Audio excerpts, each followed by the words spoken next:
Today we'll be discussing some stage makeup basics to start off our unit.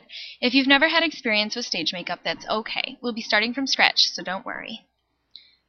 When you think of makeup, what comes to mind? Eyeshadow, lipstick, maybe some mascara? Well, stage makeup has far more complex pieces to it than the everyday makeup you wear to class or work. Stage foundation is different than regular old CoverGirl foundation. Many times it comes in a flat container, and it's much, much thicker than conventional foundations. Most of the time we use a sponge to apply it. It almost feels like an extremely thick cream. Powder is another important part of the stage makeup process. We just use a natural powder to set the foundation or lipstick. If your character doesn't have a tattoo, but you do, then you'll get to know tattoo cover-up very well. This is a necessity for the makeup department in a theater to have. We can't have a 16-year-old girl from the 1800s with a Tweety Bird tattoo on the back of her neck. You may find the tattoo cover-up similar to the foundation that's used. It's extremely similar, but a bit thicker than what goes on your face. Fake eyelashes are sometimes needed for fun characters. Many times it's used for mystical shows, or to accentuate femininity, fake eyelashes will be applied. Color pastes are often used for inhuman characters. We'll be discussing this a bit later. If I named you every kind of makeup used in theater, we would be here for an eternity, because the list never ends. New creative measures need to be taken for each new character. Before we can throw makeup onto the actor, we have to think of the character at hand. Ask yourself its gender, is it even human? Think of Cirque du Soleil. You never know what kind of character you're going to have to design makeup for. What is the skin tone of the character? What's the skin tone of the actor or actress playing the character? The makeup must complete a look, not be awkward. If a pale white actor is playing part of a farmhand and you want him to be tan, you better not just slap some dark foundation across his face. Think of the entire body when you start planning what's coming. Maybe get some self-tanner instead, so that the darker foundation will match. Remember that you are not the only one creating the look for this character. If the costuming department has a character in a light pink silky dress, dark blue eyeshadow is probably not the best choice for that scene. Also take into account who the character is. You must cater to the character's personality or the makeup won't make sense. If she's a tomboy, then putting some dramatic eyeliner past the corners of their eyes is probably not appropriate. Two things to do before starting to apply the makeup. 1. Create a makeup morgue, and 2. Create a makeup rendering. You may not be familiar with these terms, but they're detrimental to creating what you want. A makeup morgue is like a collection of your ideas. Go through magazines, do an internet search, use old family pictures, find every kind of inspiration you need. You can organize them by posting them on a board, or take a completely different route and keep them organized in a portfolio folder. Whatever you can do to make sense of them is how you personally should go about making your morgue. After becoming familiar with the makeup morgue you created, move on to a makeup rendering. All a makeup rendering is a drawing of how you want the makeup to be done, kind of a blueprint for the face you're creating. Be creative with your morgues and renderings. Theater's an art, and to make it the best it can be, we must think outside the box. If you try something and it doesn't work, we can always wash it off, no big deal. It's better to try something and to change your mind than to throw out an idea because you're afraid it's too out there.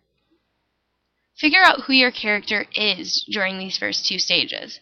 After watching rehearsals, you'll know how the character is being portrayed. Cater to this.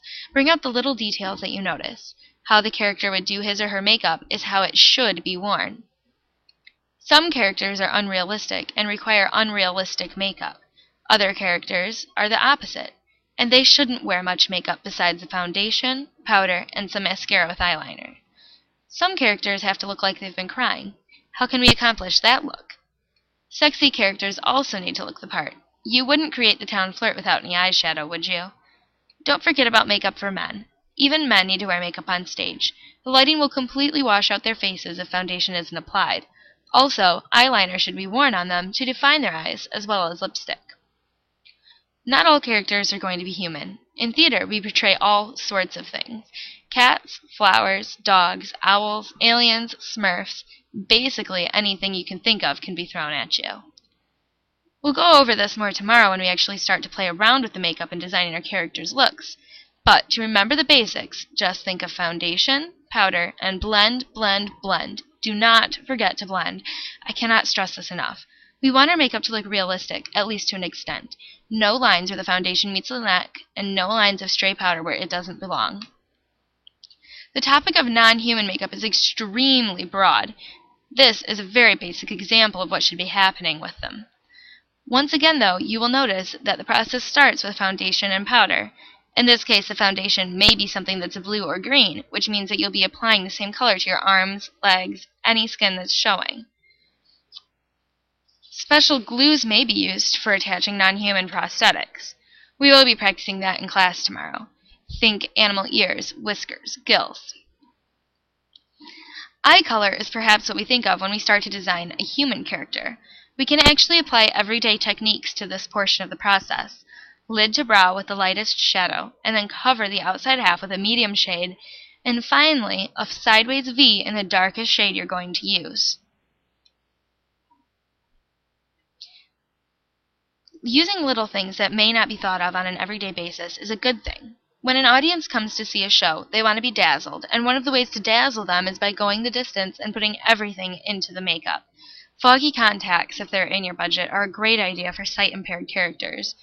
Or you can droop eyeliner down at the corners of eyes for a sad, distressed look. This also works for old-aged eyes.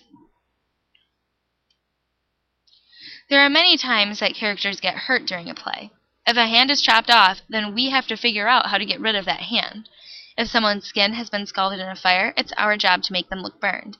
The use of prosthetics during this process is the best way to go about making these wounds. Just remember a few things when you're doing this. Blend the foundation with the edge of the prosthetic. If all that happened in the script was that a character's cheek got cut open, don't massacre the entire face. Going overboard makes things unrealistic. Make sure to use the right amount of glue. If you use too much, it will be squirting out the sides of the prosthetics. But if you use too little, things could be falling off on stage. The energy you put in is what you will get out. Remember to have fun doing it, and the results will razzle-dazzle them.